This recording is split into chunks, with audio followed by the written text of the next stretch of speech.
Bonsoir à toutes et à tous les amis, j'espère que vous allez bien. On se retrouve comme tous les dimanches soirs pour le débrief hebdo de la semaine et la préparation de la semaine suivante. Énormément de choses à dire aujourd'hui, on va traiter un petit peu ce qui s'est passé sur les marchés cette semaine, aussi d'un point de vue macroéconomique. Et évidemment, on fera un point sur les résultats de la semaine. Alors vous allez voir, à partir d'aujourd'hui, les formats du dimanche soir, comme ça, du débrief hebdo vont changer un petit peu. On fera une première partie vraiment débrief de la semaine, comme je viens de le dire. Et dans une deuxième partie, on rejoindra Matteo, un nouveau membre de l'équipe Blockchain Capital, pas Matteo DeFi, un trader qui nous a rejoint, et avec qui on va vraiment préparer la semaine prochaine d'un point de vue technique, directement en travaillant sur les charts, sur les marchés. Donc ça va être super intéressant pour vous. On va vous donner plein d'idées de potentielles prises de position, justement, et nos idées un petit peu de trade pour la semaine. Voilà, en plus de toutes les matinales trading qu'il y aura et de tous les lives, mais ça vous connaissez la chanson. Allez, c'est parti, on va commencer tout de suite. Juste avant ça, comme d'habitude, je vous invite à vous abonner si ce n'est pas déjà fait et à rejoindre le serveur Discord. Et c'est parti, on y va. Alors, un week-end, comme d'habitude, qui a été plutôt calme, légèrement baissier, mais plutôt calme. Par contre, une semaine totalement rouge sur le marché crypto. Là où la semaine dernière, on avait eu une très très belle semaine, je vous le rappelle, celle-là a été sanglante, quasiment moins 10% sur Bitcoin, moins 11% sur Ethereum, et une grosse majorité des altcoins qui ont eux aussi beaucoup souffert.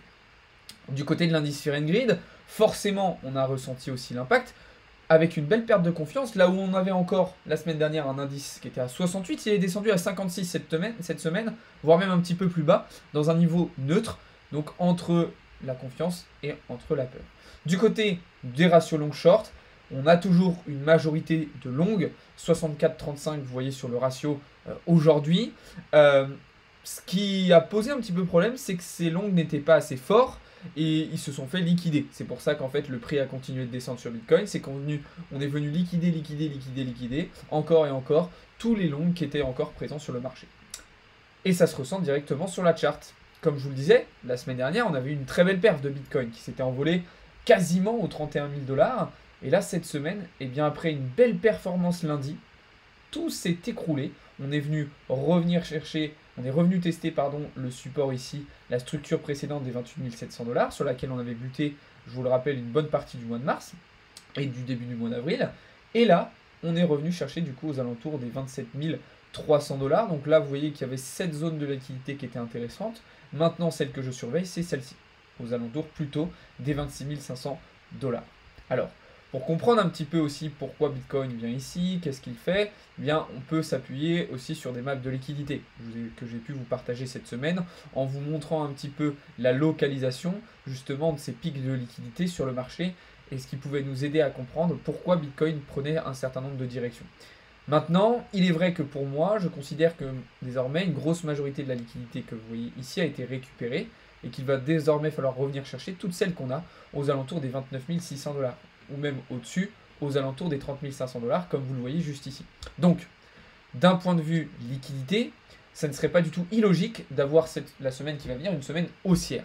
Maintenant, il y a bien évidemment d'autres métriques à prendre en compte et plein d'autres choses à dire.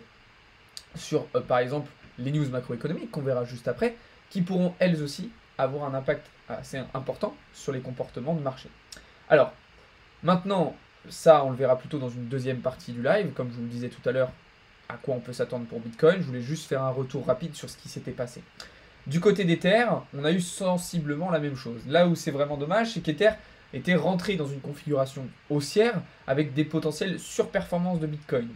Malheureusement, cette semaine, ça s'est un petit peu effacé, c'est un petit peu tombé à l'eau, si je puis dire, puisqu'on a eu du coup un Ethereum qui est repassé sous cette structure, lui aussi, des 1930 $, on va dire, et qui est venu chercher en direction des 1858, ce qui nous a du coup empêché de valider, alors cette prise de position qui avait été prise là, je ne sais pas pourquoi elle a bougé, donc heureusement, avec les bonnes performances du milieu de semaine d'Ether, on a pu prendre un petit peu de profit et sécuriser notre position. D'accord, donc toujours très important de TP partiel et de mettre des SLABE, donc là, heureusement, ça s'est bien passé, mais sur Bitcoin, malheureusement, on a eu des pertes cette semaine, puisque il y avait eu la volonté de se repositionner en longue, et ça a été le cas d'ailleurs sur certains alts sur lesquels on avait des configurations haussières. Je pense notamment au FTM. Alors FTM, n'a pas été perdant puisqu'on avait du coup clôturé ABE en prenant des profits par ici. Mais ça a été le cas par exemple sur le ARB. ARB sur lequel on avait essayé de se repositionner ici. Alors ça va parce que début de semaine on avait eu des beaux gains puisqu'on était rentré en short sur ARB. Et ensuite on avait essayé de le long à nouveau lorsqu'on avait retesté la structure. Malheureusement, ce n'a pas été le cas. Et comme je vous l'avais partagé fin de semaine, il y avait eu cette petite idée d'un retest du support et d'une prise de position que je vous avais envoyé dans le VIP sur Discord avec cette idée-là. Donc là, même chose, c'est déjà une position que vous pouvez clôturer partiellement. Hein. Vous voyez, ça vous fait déjà 2 R à peu près de bénéfices et mettre votre SL au prix d'entrée. Ça, il n'y a aucun souci là-dessus. Voilà, ARB sur lequel on prend énormément de positions. Dernièrement, je pense notamment à celle-ci qui avait été prise début avril et qui nous avait permis de venir chercher un nouvel ATH avec des performances de plus de 50%, je vous le rappelle, sur le ARB. Donc voilà un petit peu ce qui s'est passé cette semaine. Ça me permet directement de faire la transition avec justement les résultats de la semaine chez Blockchain Capital. Donc dans le VIP, on a été sur des performances de plus 3,5%, performances notamment alimentées par les prises de position Forex. Si vous avez pris juste le Forex cette semaine, enfin Forex et indice, vous avez réalisé plus 12%. En fait, et sur la crypto, ça a été un petit peu moins bon, donc on a cet équilibre qui se fait, donc avec une performance hebdomadaire à plus 3,5% dans le VIP. Sur le copy trading, petite semaine un petit peu compliquée, moins 2,92%, là où la semaine dernière on a fait des très très bons résultats.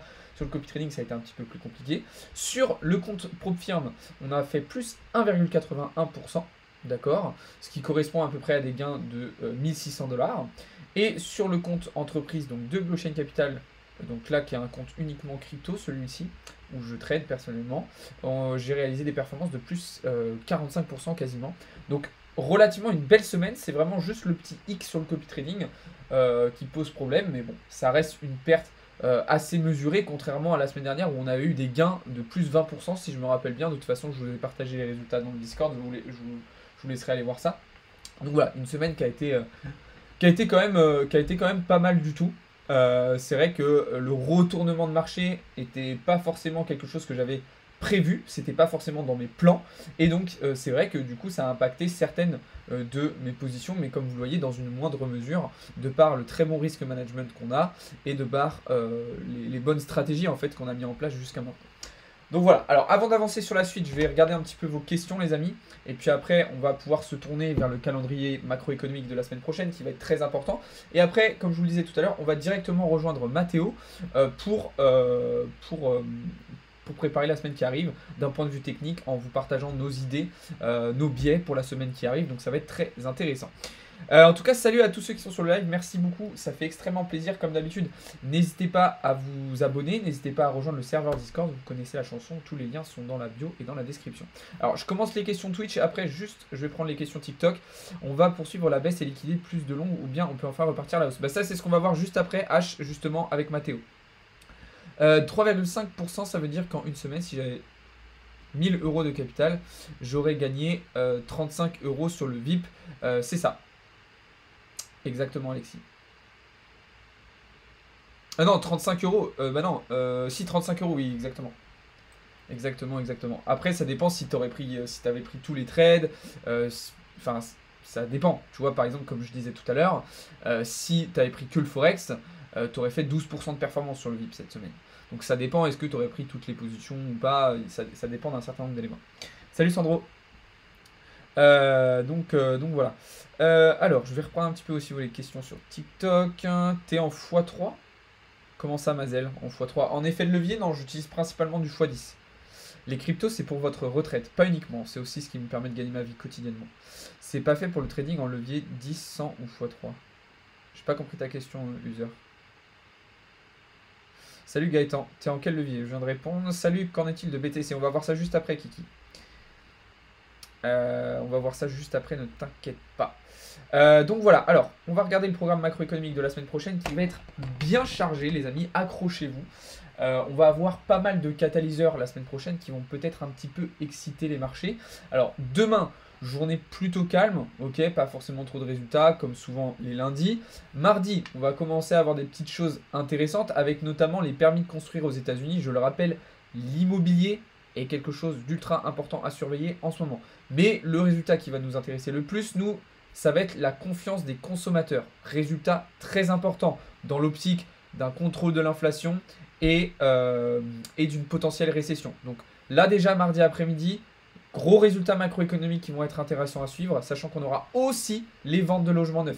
D'ailleurs, on a vu quelques résultats de ce point de vue-là cette semaine, si vous vous en rappelez. Donc là, mardi, évidemment, on sera en live pour suivre ces résultats macroéconomiques qui vont être très importants. Donc on sera en live, je pense, je vous partagerai de toute façon le planning demain, mais entre 15h et 17h. Mercredi, journée aussi très intéressante avec, pour ceux qui traitent la session asiatique, les résultats d'inflation en Australie. On aura la confiance des consommateurs en Allemagne dès 8h, donc attention à l'ouverture de la session de London. Ensuite, l'après-midi, on aura les commandes de biens durables aux États-Unis, là aussi résultat très important à 14h30. Et à 16h30, on aura les stocks de pétrole brut, là aussi qui seront intéressants. Jeudi, la journée la plus importante de la semaine, avec le résultat du PIB américain sur le premier trimestre donc 2023. Pour le moment, les estimations tablent sur 2% contre 2,6% précédemment. Et on aura dans le même temps, comme tous les jeudis, à 14h30, les inscriptions hebdomadaires au chômage. Puis à 16h, un autre résultat sur l'immobilier, donc avec les promesses de vente de logement. Et on terminera vendredi, là aussi avec une journée importante pour ceux qui traitent la session asiatique, encore une fois, inflation au Japon. On aura dès 7h30 les résultats du PIB en France, de l'inflation juste après en Florence et dans la plupart des pays de l'Union européenne, avec notamment à 11h les résultats justement de la croissance sur l'ensemble de l'Union européenne, qui sera très intéressant à surveiller. Et puis tout l'après-midi, là aussi on aura des résultats importants avec notamment le PCE Core, donc indice des prix à la consommation aux États-Unis, qui sera évidemment un résultat très important à surveiller. Donc vous voyez qu'on va avoir une sacrée bonne semaine avec pas mal de catalyseurs macroéconomiques et évidemment tous ces événements, tous ces catalyseurs macroéconomiques, eh bien on sera ensemble pour les suivre, puisque comme vous le savez, je serai en live lors des gros résultats pour analyser, débriefer, interpréter et potentiellement se positionner justement pendant ces annonces. Levier 10, je trouve ça énorme personnellement, maximum x3, mais j'en utilise presque jamais. Tout dépend de ta stratégie, Nathan, ça peut très très bien se comprendre. Voilà, chacun utilise les leviers qu'il souhaite en fonction de votre stratégie. Catalyseur, Stéphane, pas canaliseur. Ça short BTC ou quoi? Pour le moment, ça ne fait rien, Poséidon. SNX et les alts ont grave chuté et continuent. Ouais, ben, tout le marché crypto, Vincent, a chuté cette semaine. Sur ton compte perso, arrives-tu à générer plus de profit en crypto futur ou sur les autres marchés? Alors, comme tu le vois, les comptes perso, aujourd'hui, en fait, moi, j'ai plus trop le temps de trader sur mes comptes perso, puisque je trade avec les comptes de Blockchain Capital, d'accord? Donc via le propre firme et via le compte donc, crypto. Et donc, comme je l'ai montré tout à l'heure, tu vois, Alexis, sur le propre firme, cette semaine, donc j'ai réalisé plus 1,81% de bénéfices, d'accord? Ce qui représente à peu près 1600 $ de gains sur le compte de propre firme. Et là, c'est effectivement principalement des trades sur le Forex et les indices. Sur le compte ici, entreprise que j'ai marqué, qui est là un compte crypto, là j'ai réalisé plus 44,97% de bénéfices. Donc comme tu vois, la crypto m'a permis de gagner plus cette semaine en pourcentage, mais en dollars, c'est ça qui m'a rapporté plus. Parce que le compte ici crypto est moins gros que le compte propre firme, et donc forcément les gains sont un petit peu différents. C'est pour ça que je vous ai mis des pourcentages et pas des gains en dollars, parce que là sinon vous auriez vu des gros gains ici et des plus petits ici, alors que les plus belles performances ont été faites ici, sur le compte crypto. Donc voilà. Voilà un petit peu pour les résultats de la semaine. Voilà un petit peu ce qu'on pouvait dire sur cette semaine. On va revenir juste sur quelques petites actualités importantes qu'il y a eu cette semaine, parce qu'il y a eu des choses quand même intéressantes. On a notamment vu cette semaine le réveil un petit peu de certains wallets qui étaient endormis depuis une petite dizaine d'années, qui ont commencé à faire des moves de Bitcoin. Alors, que se passe-t-il? Est-ce qu'il y a de la prise de profit? Est-ce qu'il y a des mouvements de capitaux en vue d'une potentielle crise économique? Pour le moment, il est trop tôt pour le dire, mais c'est toujours intéressant d'observer ce genre de petites choses avec des mouvements qui sont très très rares et souvent très importants, puisque c'est généralement des comptes où on a énormément de Bitcoin qui sont stockés. Hein. Quand vous avez du Bitcoin depuis une dizaine d'années, bah forcément à l'époque vous aviez la possibilité d'en acheter beaucoup. Voilà, ça c'est un petit peu l'un des éléments phares de cette semaine, même si on n'a pas eu que ça, puisque vous le savez, cette semaine on a eu le résultat de beaucoup d'entreprises, notamment Tesla, JP Morgan, etc., Qu'est-ce qu'on a eu d'autre comme news cette semaine? On a la Société Générale, donc Banque Française, qui va lancer un programme crypto. Je sais plus c'était quoi exactement qu'ils avaient. Je vais aller voir directement, parce que de toute façon, je vous avais partagé la news dans le Discord, je crois bien. Bah, d'ailleurs, je vous invite, si vous voulez, à aller directement voir dans le Discord, dans le channel Actualité, puisqu'on vous partage dedans tous les jours des actus importantes. D'ailleurs, il y a une newsletter qui va arriver aussi prochainement pour vous alimenter en actu. Alors ouais, il y a eu évidemment FTX qui a donné encore et encore de bonnes nouvelles, entre guillemets, dans le sens où ils parlent très sérieusement et très probablement d'une relance de l'exchange. Donc ça sera évidemment intéressant. Ah oui, non, voilà. La Société Générale a annoncé la sortie d'un stablecoin euro conçu sur Ethereum. Donc potentiellement intéressant. Et l'autre news intéressante aussi, c'était Tesla, du coup, qui nous a révélé n'avoir vendu aucun de ses bitcoins sur le premier trimestre 2023. Donc ça, évidemment, c'est quelque chose d'intéressant. On a eu aussi début de semaine Apple qui a lancé un nouveau service d'épargne, ça je vous en ai déjà parlé, à 4,15% d'intérêt annuel, en partenariat avec Goldman Sachs. D'ailleurs, actualité et mise en place de ce service qui fera probablement beaucoup de concurrence et beaucoup de mal aux banques traditionnelles. Le lien du Discord, il est dans la bio, Mario. Tu as le Linktree avec tous nos réseaux. Bonjour. Sur Apex Funding, tu peux avoir 20 comptes finances futures, 50K par compte ou 300. Ok. Ben, je connais pas. Apex Funding, je n'utilise pas du tout. J'utilise pas du tout, mais c'est intéressant, j'irai voir. Merci pour la petite info. C'est toujours intéressant. C'est toujours intéressant. Donc voilà, écoutez les amis, on va pouvoir rejoindre du coup désormais Mathéo, avec qui on va du coup basculer dans la deuxième partie de ce live qui va servir en fait à préparer la semaine qui arrive. On va partager un petit peu nos idées de position, on va parler trading, etc. On va parler investissement. Donc voilà. Comment ça va Mathéo? Est-ce que tu m'entends? Alors, visiblement, Mathéo ne m'entend pas. Bon, c'est pas grave, je vais attendre qu'il arrive. Salut Thomas, n'hésitez pas si vous avez des petites questions en attendant que Mathéo soit là. Tac. Mais du coup, là, on va pouvoir un petit peu préparer la semaine qui arrive. Donc, autant sur Bitcoin, sur les cryptos, que sur les marchés financiers traditionnels. Donc là, le but, ça va être un petit peu de vous partager nos idées, nos biais.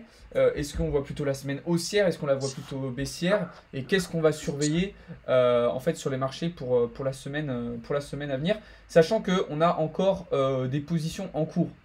Juste avant de commencer, je voulais revenir sur ça. Par exemple, on a toujours ce trade sur EURUSD sur lequel on était rentré mi-avril. D'ailleurs, trade qui se passe très très bien. Et en plus, on a une nouvelle entrée potentiellement intéressante ici, puisque comme prévu, comme je vous l'avais dit, on est revenu tester les 1.10, d'accord, qui est d'ailleurs une potentielle nouvelle entrée en short qui est intéressante. Et on a aussi notamment l'USD GPY qui lui aussi marche très très bien. D'ailleurs, je vous ai invité fin de semaine à prendre des profits et à remonter votre stop loss ABE, puisque c'était une très très très belle performance qu'on a réalisée sur ce trade. Après, évidemment, on garde toujours un œil sur le gold qui a breakout cette ligne et qui va potentiellement valider un pullback pour aller chuter derrière. Donc ça sera peut-être une idée, on en reparlera, on va y revenir juste après avec Mathéo, on va revenir dessus. Mais là, moi j'ai un petit peu ce biais-là pour cette semaine pour le gold. Et évidemment, en cas de réintégration, eh bien, on ira chercher une invalidation et potentiellement un breakout aussi. Donc là, c'est pour ça que je ne vais pas mettre mon stop loss au-dessus des précédentes mèches, puisque dans tous les cas, s'il y a réintégration et breakout haussier, le scénario sera déjà invalidé bien avant. Donc là, pas d'intérêt à mettre un stop loss plus haut. Et puis, vous pouvez aller chercher des premières zones de profit sur cette structure-là, ce qui vous permet déjà d'avoir un RR de 3,33 sur votre premier TP. Et puis après, si cette structure casse derrière, vous voyez que vous avez potentialité d'aller chercher bien plus bas au niveau des 1890 points, ce qui peut être très intéressant.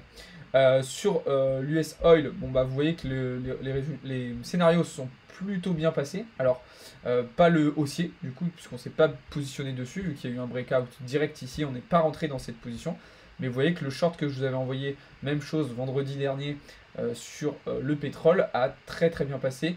C'est très très bien passé. D'ailleurs, je précise bien que sur les matières premières, je trade essentiellement sur des CFD, d'accord, qui sont donc des contrats, des produits dérivés. Donc voilà, qu'est-ce qu'on avait d'autre dans le viseur? Qu'est-ce qu'on avait d'autre dans le viseur? Ah bah oui, le fameux short sur le CAC 40, sur lequel on n'est pas encore rentré, mais sur lequel on surveille très attentivement un retournement. Alors, je l'avais imaginé un petit peu plus tôt, et j'ai l'impression qu'on va peut-être l'avoir un petit peu plus haut, ce retournement sur le CAC 40, mais il ne saurait tarder, donc évidemment, ça sera intéressant. Pour le moment, on reste en observation. Et puis, bah, s'il monte, j'ai envie de vous dire, tant mieux, ça me permettra d'avoir un meilleur prix d'entrée derrière, pour potentiellement même prendre une première zone de profit directement ici. Donc voilà, et puis bah évidemment l'un des indices les plus intéressants à surveiller cette semaine, ça sera le S&P 500 qui s'est fait de nouveau rejeter début de semaine sur sa résistance intermédiaire des 4160 $, 4160 points, et qui pourrait du coup nous ramener vers une nouvelle phase corrective en direction des 3800 points. Donc voilà, Mathéo, est-ce que tu m'entends? Est-ce que tu es là? Non, visiblement Mathéo n'est pas là. N'est pas là, n'est pas là. Bon, bah c'est pas grave, tant pis. Tant pis. Je vais continuer tout seul la partie préparation semaine prochaine. Donc voilà, là vous avez vu un petit peu ce à quoi je m'attendais sur les indices, sur le forex. De toute façon, dès demain matin dans la matinale trading, je vous tiendrai au courant des nouvelles positions qu'on prendra. D'accord. Et là maintenant on va regarder un petit peu du coup pour la crypto, à quoi on peut s'attendre, qu'est-ce qu'il va falloir venir chercher ou pas. Alors moi vous le savez, j'ai quand même un biais qui est plutôt haussier, hein, qui reste plutôt haussier pour le moment. Maintenant j'aimerais en fait qu'on revienne faire une consolidation des prix autour des 29 000 $. Parce que malheureusement, on peut vite avoir une continuation baissière. On voit qu'il y a notamment cette zone-là où il y a beaucoup de FVG à revenir chercher, vers les 25 300 $. Donc, j'ai envie de dire que je vois bien une continuation baissière jusqu'ici. Ah, ça y est, Mathéo, t'es là? Comment ça va? Ça va et toi? Super, super. Ok, ok. Bah, du coup, j'ai déjà fait un petit tour. Je vais te laisser partager ton écran et nous dire un petit peu ce que tu vois pour la semaine prochaine. Je finis juste rapidement sur Bitcoin. Mais comme vous le savez, voilà, sur Bitcoin, on a quand même beaucoup de choses aussi à revenir chercher vers le bas, hein, comme je vous le disais tout à l'heure. Alors, il y en a aussi en haut, hein, puisqu'il y a de la liquidité à revenir chercher vers les 29 000 $, ça c'est sûr. Mais vous voyez que tout ce qu'on a laissé là au courant mois de mars, il faudra bien revenir le chercher. Donc là, moi, je vais attendre de voir si Bitcoin se dirige vers ce bas de structure, donc aux alentours des 26 500. Et là, ça sera un petit peu le niveau décisif sur lequel soit on rebondira pour revenir chercher les 28, 29 et potentiellement 30, ou sinon on cassera, et dans ce cas-là, il faudra probablement imaginer une fin avril très très rouge, très sanglante, où on viendrait récupérer toutes ces poches de liquidité avec du coup trois zones intéressantes, 25 300, 23 000 et 21 500 environ. Sachant qu'ici, voilà, il y a aussi un gros gap CME daily qu'il faudra revenir combler. Je vous rappelle celui qu'on avait laissé ouvert suite à la crise systémique bancaire qu'on avait eue au mois de mars. Donc voilà. Qu'est-ce que t'en penses, toi, Mathéo? Qu'est-ce que t'en penses et qu'est-ce que tu prévois? Comment tu vois la semaine arriver? Quelles sont les choses que tu surveilles? On va partager un petit peu à nos abonnés nos différentes idées. Qu'est-ce que tu peux nous dire? Semaine un peu compliquée à venir. Ouais, Pourquoi? Par exemple, là, je suis beaucoup sur le Dow Jones. Pour ceux qui savent pas, le Dow Jones qui dirige un petit peu tous les indices, celui qui fait un peu mener la danse, mis à part le DAX. On est dans un range, donc on n'a pas de tendance encore définie, si vous voulez. Moi, je cherche plutôt de la vente, des grosses ventes, comme le CAC 40 qui a cassé son ATH à un point inimaginable. ouais, Le problème, ce qui est un peu incohérent, c'est les cryptos et les indices. Alors, normalement, je verrais un peu le sens contraire, donc les cryptos monter et puis les indices chuter. ouais. Donc c'est un petit peu compliqué en ce moment. Pour du long terme, c'est un peu dangereux. Après, à voir avec l'Open US où ça va mener. Est-ce que ça va casser le range? On va partir dans de la vente, la crypto qui va monter. À voir. Ouais, sachant Pour, qu'en plus, comme je disais, cette semaine, on a des gros résultats macroéconomiques, hein, ouais, notamment avec ouais, le ouais, ouais, ouais, PIB, complètement. jeudi, qui sera à surveiller et qui évidemment aura un impact direct, hein, Ouais, très gros sur les marchés. résultat. Mais il n'y a pas Ce seulement qui le est pas PIB, plus mais mal. oui. Euh, Après, pour ce qui est du Forex, j'ai énormément de positions déjà ouvertes. Ouais, Donc le CHF que je vais partager, on est sur pour la TH depuis les années 80. Ouais. Donc moi je suis en très grosse vente dessus. L'euro. L'euro, un peu comme toi, je voyais. Alors, t'es sur mon écran, j'avais pas vu. L'euro USD. Pareil. Là, j'ai pas mon graphe sous la main, mince. Ouais, tu Donc, vois aussi un retournement, toi? l'euro Enfin, USD, j'avais cette zone qui était là. Hop, celle-ci. ouais, c'est ce qu'on avait vu ensemble. Ouais. J'aurais aimé un rebond dessus. Donc, comme ça a fait, hein, moi je les Ouais, baille ici. Un rebond pour venir chercher les plus bas par là, ouais. les liquidités, etc. Voire encore plus bas, vraiment à la cave, très grosse chute, Mm. à voir. Ouais, je suis plutôt À voir, d'accord à sur voir. EURUSD aussi, hein, ce que je disais tout à l'heure. Cette zone des 1.10 qui peut être. Alors, nous, on était. Moi, j'avais envoyé le short, du coup, vendredi la semaine dernière, donc sur le pic, sur EURUSD. Mais effectivement, les 1.10 sont potentiellement une nouvelle entrée intéressante. Ouais, ça va être, ça peut être un beau trade à prendre, à venir. À voir, à voir. Après, je suis toujours sur l'euro JPY, Ouais, donc très grosse zone en DI qu'on est venu retest. Moi, j'ai revendu. ok. Euh, le gold. Le gold intéressant mais assez compliqué. On est dans une tendance baissière qui est du 1, 2 heures, 3 heures. Mais après, très grosse zone et des rebonds dessus. Alors, je vais te montrer À moi voir mon ce que graphe ça sur, donne. Gold, tu vas me dire ce que t'en penses. Regarde sur Twitch. Euh, sur le Gold, pour moi, on a eu un breakout baissier là, qui s'est effectué sur du H4. Alors j'ai vu que toi, tu étais sur du plus court terme.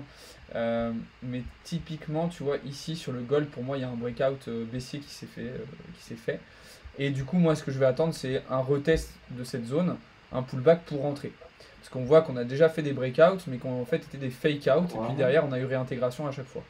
Donc moi j'aimerais vraiment que ici ils viennent retester sa zone et ensuite qu'on ait une phase corrective avec du coup une première zone qui sera intéressante sur le bas de structure aux alentours des 1926 points. Et puis après on pourra aller lorgner plus bas encore avec notamment cette zone qui me paraît très intéressante avec beaucoup de déséquilibre de marché. On voit même qu'on a du gap ici.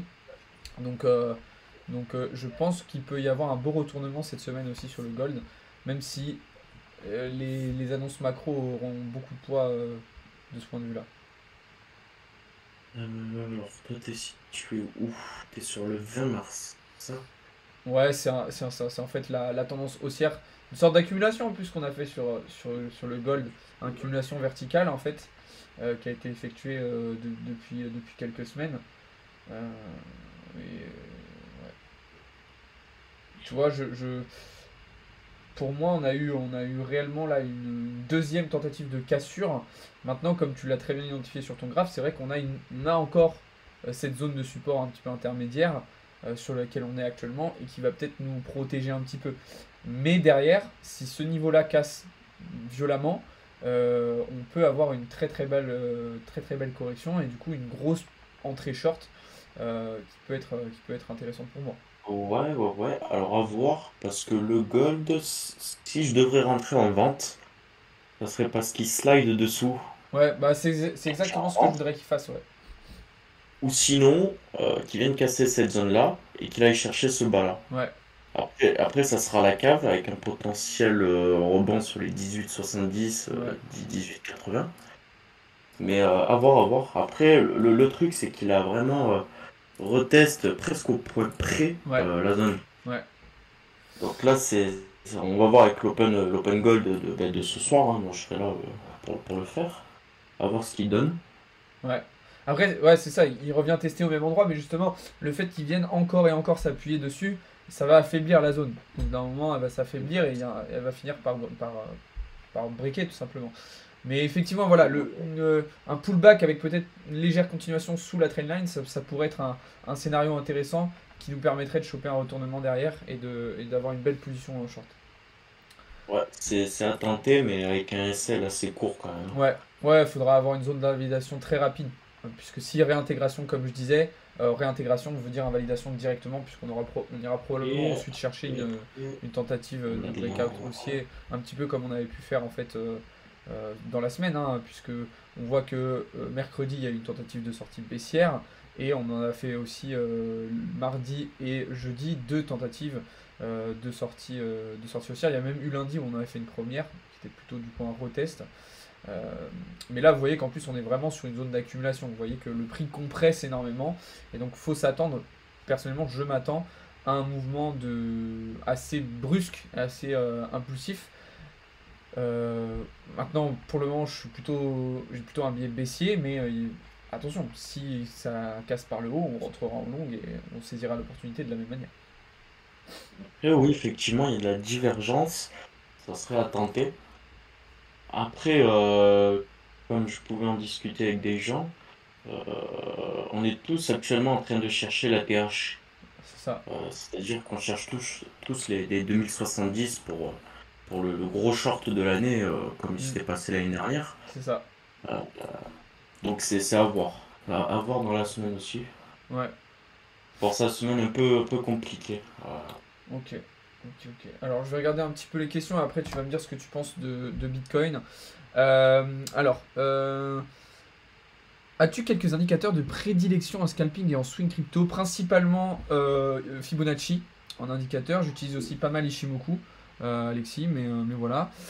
Entre les indices et le dollar, lequel a les deux impacts a l'impact le plus fort sur BTC? Sur BTC, c'est le dollar, on va dire, même si en Mm. ce moment il y a une décorrélation qui s'est effectuée, et du coup le dollar qui a un petit peu moins d'impact sur Bitcoin.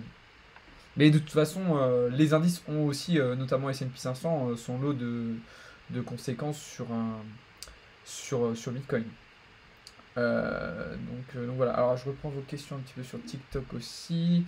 Salut, tu utilises quelle stratégie? Ma propre stratégie, je vous ai fait une vidéo complète sur ma chaîne YouTube pour vous expliquer comment je fonctionnais. Pay Network, bullshit total, aucun intérêt pour ce projet pour moi.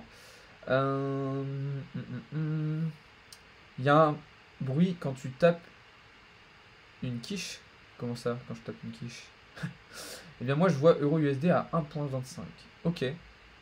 Ok, ok, intéressant. Le BTC et Ethereum a bien chuté. Ouais, grosse semaine baissière, Raphaël, cette semaine. 50% du range en bas à venir prendre sur le gold. Exactement, c'est ce que je vois aussi, Sandro, on est d'accord. Tu suis la crypto Tama? Non, pas du tout, Florian. Pas du tout, pas du tout.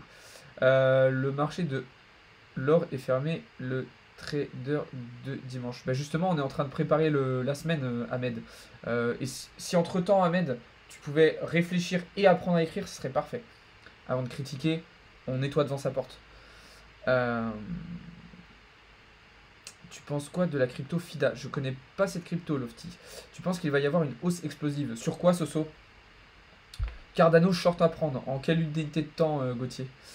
J'ai vu un autre analyste qui a dit que c'était le piège à con short et qu'il fallait partir en longue. Alors attention, hein, on n'a pas dit qu'on allait rentrer bêtement dans des shorts là dès ce soir ou dès demain matin, pas du tout. Là, on est en train de justement préparer un petit peu nos scénarios pour voir. Mais de toute façon, on va attendre des confirmations pour justement se positionner. Évidemment qu'on ne va pas rentrer bêtement en short si on a des confirmations haussières, ça serait totalement bête. En Propium, tu traites tous les actifs que tu analyses? Non, je ne prends pas tous les traits. Enfin, je prends pas de position sur tous les trucs que j'analyse parce que des fois j'ai pas forcément toutes mes confirmations et tout n'est pas toujours très pertinent à prendre, mais oui, il y a pas mal de positions qui sont prises sur mon propre firme, que ce soit sur Bitcoin, des indices ou du Forex. Merci pour tes vidéos, pas de soucis, Soso. Ethereum, on va le regarder, on va regarder Bitcoin et Ethereum avec Mathéo, là, voir un petit peu ce que lui en pense. Je voulais donner mon avis moi un peu tout à l'heure. Je suis nouveau sur le trading, une petite question. Bienvenue à toi, Mario, et n'hésite pas à poser tes questions, que ce soit ici ou même directement dans le Discord. Le nom de la chaîne YouTube, Alexis, c'est Blockchain Capital. T'as le lien dans notre Linktree, si tu veux. Micro trop près du ventilo, PC. Ouais, c'est possible, Deadpool. Ok, alors vas-y, dis-moi, Mathéo, toi, ce que tu penses un petit peu sur Bitcoin. Moi, je vous ai dit ce que je voyais pour la semaine, même s'il est encore un petit peu tôt pour savoir exactement ce qui va se passer. Comment toi tu le vois? Est-ce qu'on partirait pour encore de la continuation baissière pour vraiment liquider encore énormément de boules? Ou est-ce qu'on peut du coup s'attendre à une semaine haussière avec un rebond? Euh, Qu'est-ce que je vois dessus? Moi, je suis dessus depuis samedi soir, comme j'ai pu envoyer dans le VIP où on a Ouais, mangé, je crois, 500 pips. ouais, Puis après, j'ai dit BE et on est toujours dedans, ceux qui l'ont gardé et ceux qui l'ont pris. Euh, Moi, je le verrais remonter, aller chercher les 29 500 Ouais, de la vente. Après, à voir avec les infos ce que ça donnera, on peut pas réellement savoir, hein. Parce que comme je disais, moi, je me fie aussi beaucoup aux indices. ouais. Et moi, j'ai des attentes des indices et des attentes des cryptos. Je le verrais monter, personnellement. Après, on est quand même dans une tendance baissière. C'est ça, ouais. C'est ça qui peut être un petit peu Donc, dangereux. euh, Mais après, je donc suis plutôt de ton avis aussi, ouais. on a aucune réelle confirmation pour l'instant. Donc, c'est à voir. Faut attendre. Faut attendre les news, voir comment se déroule le lundi, mardi. Ça. Bah, de toute façon, oui, demain, je pense que ça sera une journée calme. Mais à partir de mardi, Ouais. on aura peut-être un petit peu plus de mouvement. Mais effectivement, comme je vous le disais, moi, c'est aussi une zone que je vise, les 29 000 dollars. Parce que comme on le voyait tout à l'heure, il y a énormément de liquidités à revenir chercher là-haut. Donc évidemment, ça va être des targets qui vont être intéressantes et qui vont être importantes. Maintenant, attention, puisque si la structure sur laquelle on est, ou on est presque là, qui est ici, si celle-ci, elle casse, derrière, comme je vous le disais tout à l'heure, il y a trois grosses zones d'intérêt qui vont être importantes à garder à l'œil. Donc avec celle-ci aux alentours des 25 000 dollars, 25 400, ici avec les 23 300, et ici, voire même en dessous avec toute cette FVG et le gap CME qu'on avait laissé mi-mars. Donc ça peut aller très très vite dans un sens comme dans l'autre. Donc voilà. Et sur Ethereum, tu sensiblement la même chose, du coup, j'imagine. Bah, moi, je cherche de la vente sur Ether. Ok. Pas forcément de retracement haussier, du coup, pour le moment. Non, non, non, bah, on a quand même une impulsion. Donc, je vais chercher une correction, là, tout ce move-là. Ouais, À mon goût, un peu impulsif. ouais. Donc, je chercherai une correction, peut-être potentiellement jusqu'ici. Et Ouais. après, voir si ça rebondit ou si on va fly dessous, là, casser, et partir à la cave, casser mon point C. À voir. Ouais. Ouais, je suis Mais là, plutôt. cette semaine, plutôt vente. Ouais, je suis plutôt d'accord avec toi aussi. Alors après, évidemment, bah, si on a un BTC qui revient vers les 29 000 dollars, on aura aussi un Ethereum qui va performer. Ouais, complètement. Mais c'est vrai que cette cassure, en fait, de structure, la belle structure, en fait, qu'on avait cassée, justement, la semaine dernière, donc aux alentours des 1930 dollars, bah, elle est clairement biriche. Et comme tu l'as dit, on a été quand même très impulsif là depuis le mois de mars. Donc forcément, il y a des choses à revenir chercher là aussi. Alors soit effectivement sur la zone basse que tu avais identifiée en prenant une trendline. Après moi, si je devais tracer un truc, là je dirais justement qu'on est un peu comme ça, tu vois. Ou peut-être même un peu plus haut. Et qu'on aurait peut-être déjà même breaké cette zone. Euh, et puis bah après, t'as ça là qui est aux alentours des 1530 dollars qui va être intéressant à revenir chercher. Je sais pas si on trace un Fibo sur toute cette impulsion haussière justement, où est-ce qu'un retracement 50 à 61% pourrait nous ramener. Alors, merde, ça bug un peu. Hop. Voilà. Donc ouais, 50%, ça nous ramènerait sur la structure précédente qu'on a là, aux alentours des 1700 dollars.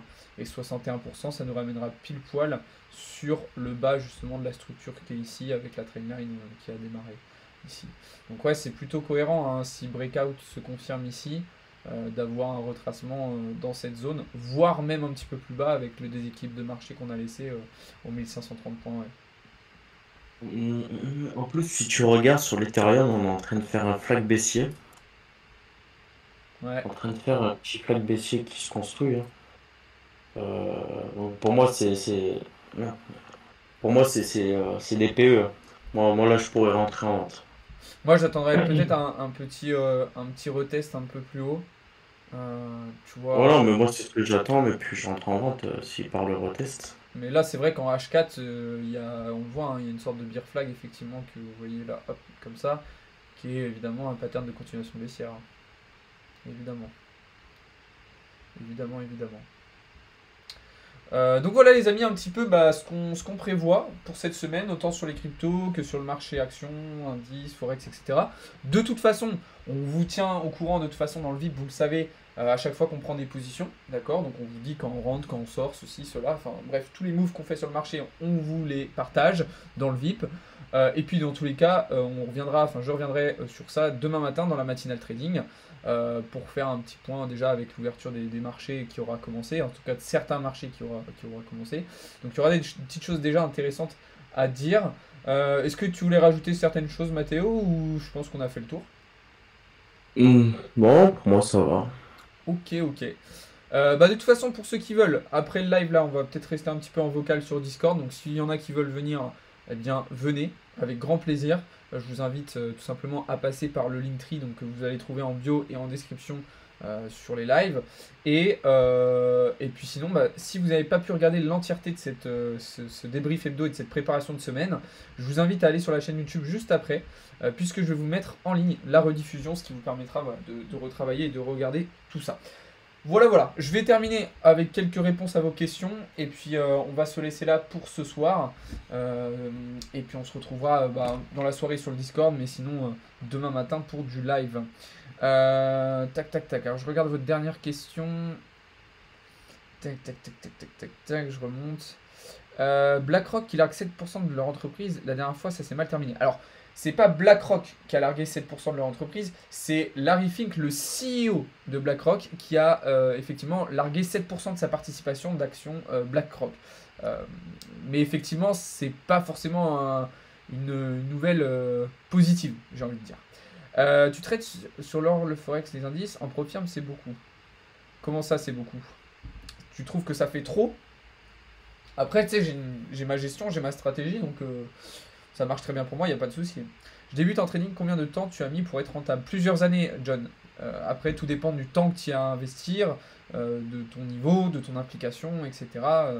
Dans cela, c'est comme tout. J'ai entendu qu'il fallait jamais poser des stop-loss car les brokers vont chercher votre stop-loss. C'est une idée, Ouais, effectivement, que certains ont. on appelle ça la liquidité. C'est ça.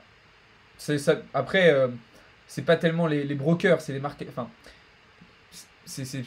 tu peux considérer effectivement que les institutionnels vont chercher à venir liquider les positions retail.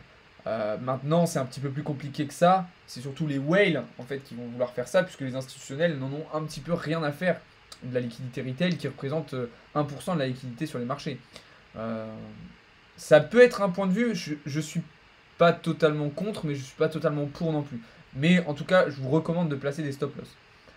En termes de stratégie, surtout quand vous débutez, vaut mieux. Vaut mieux. Et puis c'est pas juste votre stop loss à vous qui va changer la donne, si vous voulez. C'est le stop loss de la masse. Encore, vous seriez un gros compte, je peux comprendre. Quand je dis gros compte, c'est vraiment très gros. Maintenant, en tant que retail, avoir cette réflexion-là, si tout le monde l'a, ok, mais tout seul, ça n'a pas forcément d'impact. Oui, je trade avec des petits lots, hein, par contre, un tout petit lot. Tout petit Moi lot, aussi. alors, hop. T'as trouvé un retest à combien à peu près sur Ethereum? Soit il remonte un petit peu vers les 1890, soit je le short dès maintenant. Je pense. 1890, moi je verrais 1920. Ah, ouais, alors ouais, ça peut être. Sinon, ça peut être la structure, effectivement, ouais, des 1920 carrément. Effectivement. Bon, après, on est dans un flag, donc 1890, ça dépend. Ouais, en gros, entre 1890 et 1920, effectivement.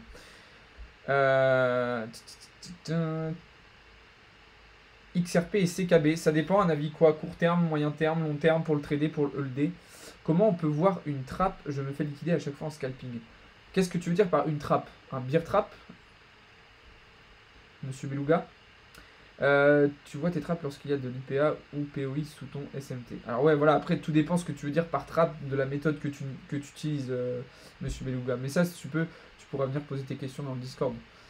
De ce point de vue-là, on pourra t'expliquer avec Mathéo, Paul, Sandro et moi. Donc voilà. En toute sincérité, trouves-tu plus simple à trader le forex ou les futurs cryptos? Le forex. Le forex, c'est beaucoup plus simple, hein. Moi, j'ai beaucoup plus de facilité à trader le forex, mais je trade Pour les plus les débutants, cryptos. c'est le mieux. Hein? Pour les débutants, c'est le mieux, complètement. Ouais. Par contre, c'est vrai que sur les cryptos, vous allez pouvoir chercher davantage de volatilité, donc potentiellement avec des mouvements plus importants. Mais oui, le forex reste beaucoup plus simple à lire et à appréhender. Au pire, si ça baisse, on achète les gars. Si ça monte, on prend des profits. C'est ça, exactement, H. Très bonne réflexion. Voilà, voilà. Et bien écoutez les amis, je vous souhaite à toutes et à tous un bon dimanche soir et une bonne soirée. On se retrouve, comme je vous le disais, juste après sur le Discord. Et puis je vous invite aussi à aller voir la rediffusion du live si vous n'avez pas pu le suivre en intégralité, que je vais vous mettre juste après sur YouTube. N'hésitez pas aussi à vous abonner, à rejoindre le serveur Discord. Vous avez tous les liens en bio et en description. Merci Mathéo d'avoir été là. Mathéo qui sera là maintenant tous les dimanches normalement, avec moi pour faire justement les débriefs hebdo et pour tout simplement préparer au mieux les semaines, la semaine qui arrive à chaque fois. Donc voilà, merci beaucoup Mathéo, merci à tous d'avoir été présents. C'était Alex et Mathéo de Blockchain Capital. Bonne soirée à tous, bonne fin de week-end, bon courage pour ceux qui reprennent le boulot demain et puis bonnes vacances à ceux qui sont en vacances. Ciao tout le monde.